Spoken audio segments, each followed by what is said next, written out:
లలితా సహస్రనామంలో ప్రతిరోజు చదవాల్సిన 25 నామాలు.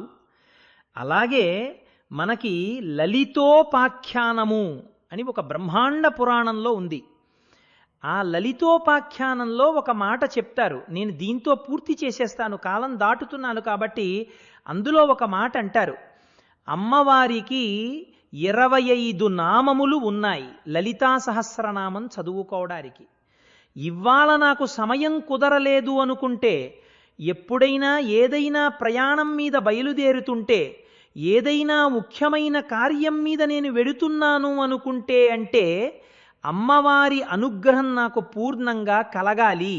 లలితా సహస్రం చదివినంతగా నా తల్లి నన్ను కృప చెయ్యాలనుకుంటే 25 నామములు చెప్పాలి, అమ్మవారివి చెప్పి వెళ్ళిపోవాలి. అసలు నేనైతే ఏం చెప్తానంటే, పెళ్లి కూతుర్ని చేస్తారు, ఆడపిల్లని పెళ్లి కూతుర్ని చేసినప్పటి నుంచి లలితా సహస్రం పారాయణ చెయ్యాలి. కనీసం తండ్రికి లలితా సహస్రం చేత కాకపోవడం తప్పు, చేత కాకపోతే ఈ 25 నామాలు చెప్పాలి. ఈ 25 నామాలు అలా చక్కగా నిశశబ్దంగా కూర్చుని, సహస్రమంతా చదవలేనండి అంటే కనీసం ఈ 25 నామాలు కన్యాదాత కూర్చుని అదే పనిగా మనస్సులో చదువుకుని ఆడపిల్లకి మంగళసూత్రం కట్టిస్తే అమ్మవారి అనుగ్రహం కలుగుతుంది. ఈ 25 నామాలు తేలికైన నామాల్ని లలితోపాఖ్యానంలోంచి తీసి ఋషులు మనకు అందించారు.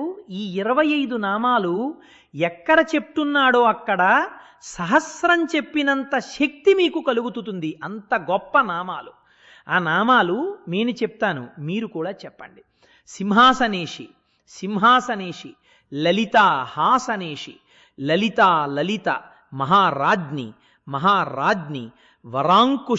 వరాంకుశ చాపిని, త్రిపురా చైవ మహా త్రిపుర సుందరీ చక్రనాథాచ సామ్రాజ్చక్రిణి తథా చక్రేశ్వరి మహాదేవి కామేశి పరమేశ్వరి కామరాజప్రియ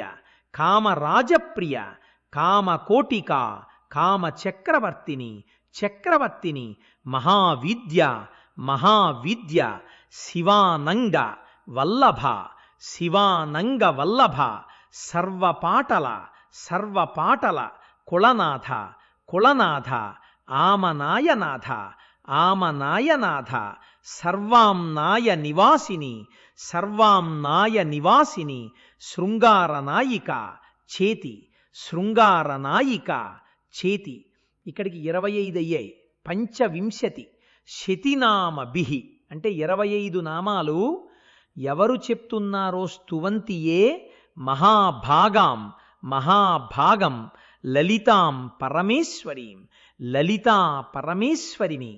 ఈ 25 నామాలతో ఎవరు చెప్తారో త్రేతే ప్రాప్నువంతి సౌభాగ్యం అష్టౌ సిద్ధిర్ మహాద్యశః.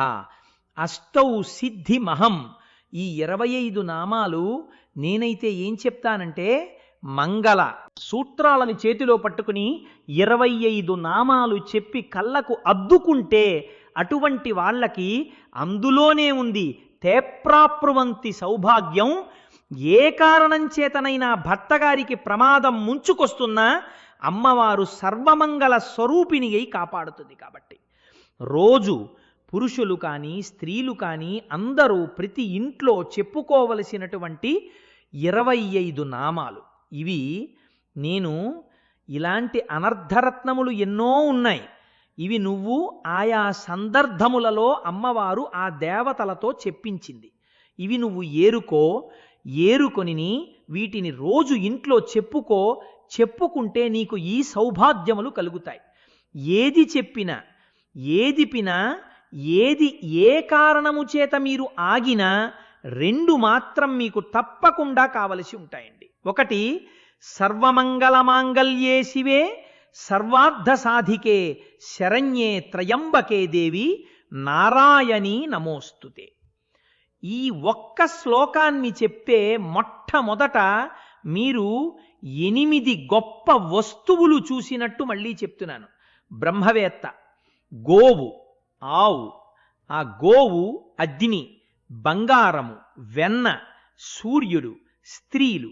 రాజు జాతకంలో ఏ గ్రహాలు బలహీనంగా ఉన్నాయో ఆ గ్రహాల్ని మళ్ళీ బలమిచ్చేటట్టుగా చెయ్యడానికి, మీకు ఇబ్బందులు కలగకుండా గ్రహములు ప్రశాంతత పొందడానికి పెరుగు, నెయ్యి, పాలు, సిద్ధార్థము, పసుపు, తులసి, అద్దము, పుష్పము, బిల్వపత్రము, సువాసిని, వీటిని చూసి నమస్కారం చేసినట్టు. అది పిల్లలు బయటికి వెళుతున్నప్పుడు చెప్పవలసినటువంటి సర్వదా సర్వదేశేషు పాతుం భువనేశ్వరి మహామాయా జగద్ధాత్రి సచ్చిదానంద రూపిణి. నేను మీకు ఒక్కటే చెప్తానండి, మీ పిల్లలు ఎంత మంచి వాళ్ళైనా కావచ్చు, నేను ఇది చెప్పేటప్పుడు ఏ ఒక్కరిని ఉద్దేశించి చెప్పట్లేదు అని మాత్రం గుర్తుపెట్టుకోండి. నేను అందరికీ ప్రయోజనం అందాలని చెప్తున్నాను. ఇవాళ రేపు ఉన్న పరిస్థితి ఎలా ఉందంటే, మీరు ఎన్ని ఆశలు పెట్టు చదివిస్తున్నా, మీరు ఎంత ద్రవ్యాన్ని కష్టపడి చెమటోచి వినియోగించినా నాకు తెలుసు, ఎందరో తల్లిదండ్రులు వాళ్ళ సుఖాలన్నీ కూడా త్యాగం చేసేసి పిల్లల్ని చదివిస్తున్నా, బయటికి వెళితే పిల్లల కంటికి కమపడకూడని ఇవన్నీ కనపడుతున్నాయి. టీవీల్లో తల్లిదండ్రులు పడుకున్న తరువాత కనిపించేవన్నీ అత్యంత ప్రమాదకరమైనవి కనపడుతున్నాయి, నెరుతున్నాయి. నేరాలు, ఘోరాలు, సీరియల్స్ చీకటి పడ్డాకే చూపిస్తున్నారు. అవి పిల్లల మనసుల మీద ఎంత ప్రమాదకరమైన పోకడతో ఉంటాయి.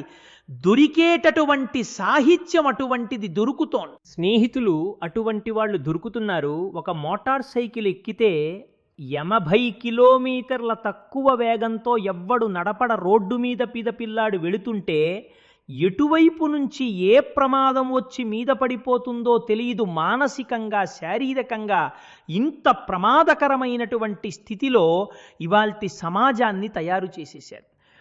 ఏ వీధిలో చూసినా, ఏ ఓనలో చూసినా గుడి లేదు, గోపురం లేదు, బడి లేదు.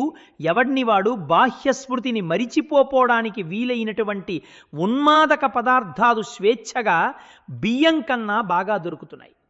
ఇంత ప్రమాదకరంగా ఉంటే ఒక ఆడపిల్ల అందంగా పుట్టడమే శాపమైపోయినటువంటి రోజులు, మన కడుపున పుట్టిన పిల్లకి మనం కన్యాదానం చేసుకోవాలని కోరుకున్నా అలా కన్యాదానం చేసేటటువంటి అదృష్టం మిగులుతుందో మిగలదో అని తల్లిదండ్రులు బెంగపెట్టుకుంటున్నటువంటి రోజులు, ఇంత అభద్రతతో కూడిన రోజులలో మన బిడ్డల్ని కాపాడగలిగినది అంటూ ఉంటే అమ్మవారి ఒక్క పరాశక్తి. కాబట్టి మనము నమ్ముకున్న పరాశక్తిని మనం ఆరాధన చేద్దాం. నేను ఇవాళ ఏదో వేలంబరం కోసం ఇవి తీసుకొచ్చాననుకోకండి. బ్రహ్మోపేంద్ర మహేంద్రాది దేవ సంస్కృత వైభవ అన్న నామానికి అర్థం అదైతే నేను ఒక్క వాక్యం చెప్పి వదిలిపెట్టేయచ్చు. ఇలాంటి స్తోత్రాలు కొన్ని ఉంటాయి. అటువంటి స్తోత్రాలు మీరు చదువుకుంటే మీకు ప్రయోజనం కలుగుతుంది అని నేను వదిలిపెట్టేయచ్చు. కానీ నేను అలా ఎందుకు చెయ్యలేదు అంటే, దేవాలయ ప్రాంగణంలో ఇంత భక్తితో మీరు కూర్చుని ఒక్కసారి చెప్పినా అది మీ బిడ్డల్ని కాపాడడానికి హేతువవుతుంది. మీ మంగళసూత్రాలు కాపాడుతుంది. అందరికీ చక్కగా మంచి బుద్ధినిస్తుంది. అందరూ బాగుండడం కోసం కదా నన్ను ఇంత పెద్ద పీఠ మీద కూర్చోబెట్టి కింద కూర్చుని వింటున్నారో. నేనలా చెప్పడం ఏమి మర్యాద? అందుకని నేను వాళ్ళతో చెప్పించాలని చెప్పించాను. లలితా సహస్రనామంలో ప్రతిరోజు చదవాల్సిన 25 నామాలు. సింహాసనేషి నేషి, లలిత, మహారాజ్ఞి, వరాంకుశ, చాపిని, త్రిపుర, మహాత్రిపుర సుందరి, సుందరి, చక్రమాధ, సామ్రాజ్ఞి, చక్రిణి, చక్రేశ్వరి, మహాదేవి, కామేషి, పరమేశ్వరి, కామరాజప్రియ, కామకోటిక, చక్రవర్తిని, మహావిద్య, శివానంగవల్లభ, సర్వపాటల, కులమాధ, ఆమ్మాయనాథ, సర్వామ్మాయ నివాసిని, శృంగారనాయిక. సౌభాగ్యం మరియు అష్టసిద్ధులను ప్రసాదించే నామాలు.